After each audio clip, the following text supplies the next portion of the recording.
coração. Glória a Deus por isso. A Bíblia diz, João capítulo de número 9, e passando Jesus, viu um homem cego de nascença, e os seus discípulos lhes perguntaram, dizendo: Mestre, quem pecou, este ou os seus pais, para que nascesse cego?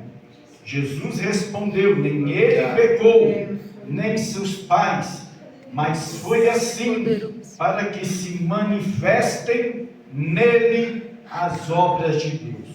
Convém que eu faça as obras daquele que me enviou, enquanto é dia.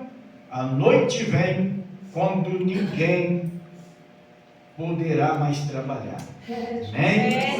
Então, glória a Deus, porque servimos um Deus maravilhoso, aleluia, que nos vê.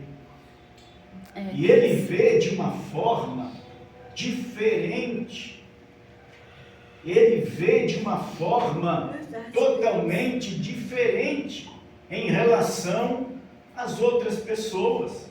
Enquanto os discípulos estavam vendo com uma outra perspectiva, Jesus estava olhando de uma maneira diferenciada.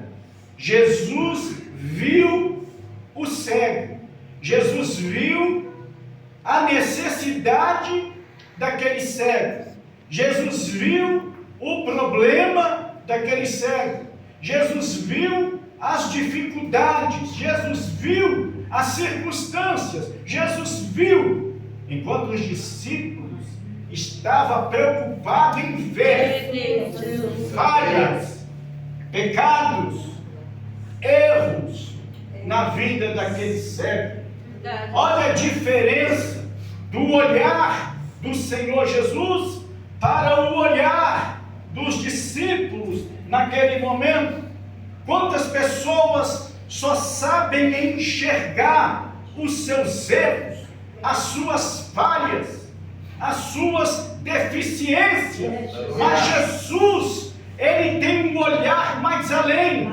Ele enxerga o seu corpo físico, Ele enxerga o que está na sua mente, Ele enxerga o que se passa em seu coração, e Ele está disposto a mudar a sua história. Amém, Deus. Havia uma crença em Israel naquele momento, é por isso que os discípulos tiveram esse tipo de atitude, de comportamento, porque existia de fato essa crença.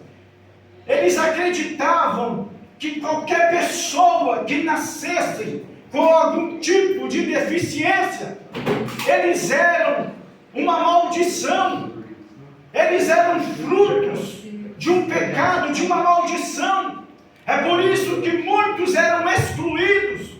Muitos não podiam adentrar no templo por causa das suas deficiências e por causa dessa crença.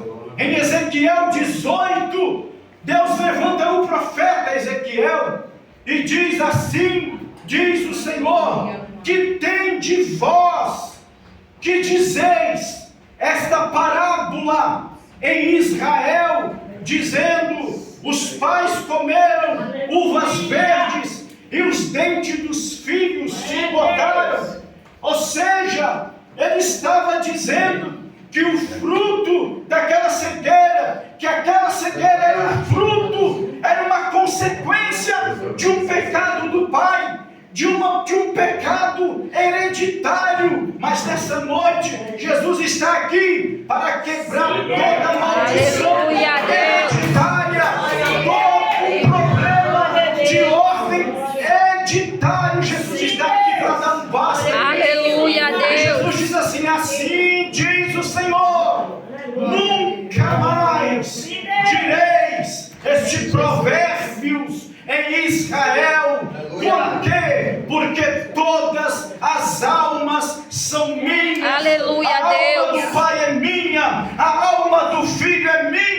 porém a alma que pecar, essa morrerá. Deus está dizendo, a responsabilidade ela é pessoal. Não adianta querermos terceirizar e procurar um culpado. Não, senhores, nós devemos olhar para a nossa vida e procurar enxergar o outro, procurar enxergar que ainda existe solução. Amém, independente das adversidades, das circunstâncias, independente da crise.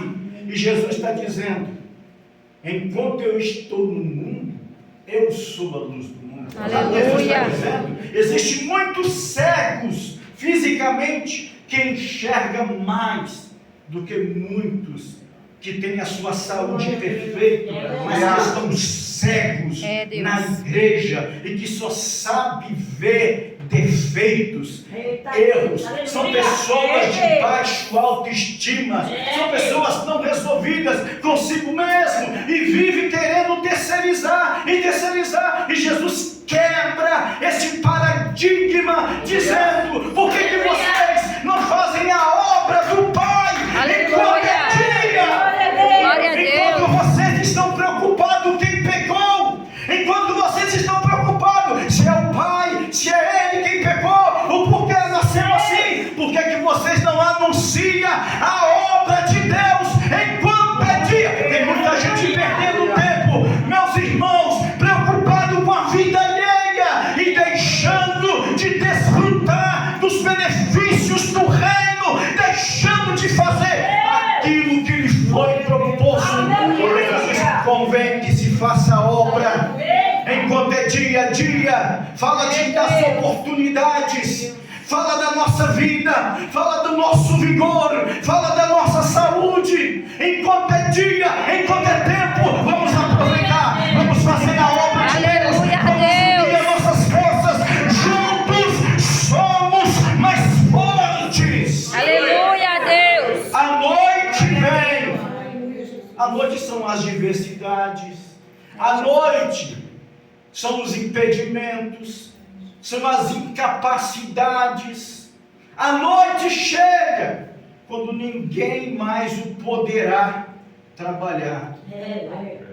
Representa morte, representa doença de fato, representa velhice. Quantas pessoas chegam para si mesmo e dizem: poxa, eu perdi tanto tempo, quando eu tinha força, vigor, eu não fiz nada, eu não movi uma palha em prol do reino, e hoje eu estou aqui cheio de vontade, mas eu sou tão limitado. É por isso que o Senhor diz: convém que façamos a obra daquele que me enviou. Glória a Deus. Enquanto é dia. Verdade, Deus. Não desperdice o tempo. Foi falado de tempo. Irmão, não desperdice o tempo. Aleluia. Não perca esse tempo. Vamos aproveitar o tempo. Deus abençoe. Glória a Deus.